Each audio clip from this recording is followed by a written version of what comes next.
Nima bo'ldi? Nima bo'ldi? Bolam hali 5 yosh, haliyam gapirmayapti. Nima qilsammikin? Borib tilim tegini sharpa kestirib keling. Shu bilan ertasi kuni gapirib ketadi bola. Qo'shnim mana kecha kestiruvdi, bugun sayrab ketdi bolasi. Toshkentda hozir hamma shu bilan shug'ullanayotgan ekan. Rostdanmi? Odamlarga hayronman-da. Xo'rozqan chet elniki desa, yotib olib yalashadi. Yo'q, sen bolangizni ruscha bog'chaga bering. Вот именно, o'ta 10 gacha inglizcha sanashni ham o'rgatib berishar ekan. Mani jiyanim shunaqa bo'ldi. Bolam hali o'zbekchada ham men gapimni tushunmaydi-ku.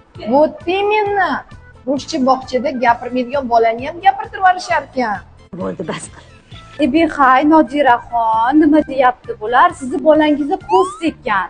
Siz dushanba kuni mozorga borasiz, 7-Kalonzodani mozoriga borasiz.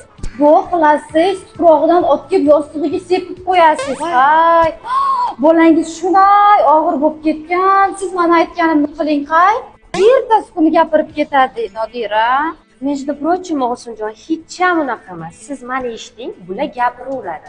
Ular o'qimagan, hozir bolalarni yeb ichishiga bog'liq gapirishadi.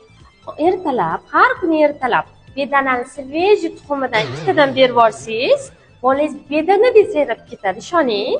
Ha, dietada hamma gap. Voy, shuni bilmabman-e. Yana qachongacha shunday mishmishlarga ishonib, ortiqcha vaqt va ortiqcha mablag' sarflamoqchisiz? Reacenter Toshkent klinikasiga o'z vaqtida tashrif buyuring. Biz klinikamizda kasallikni oldini olishni tarafdorimiz.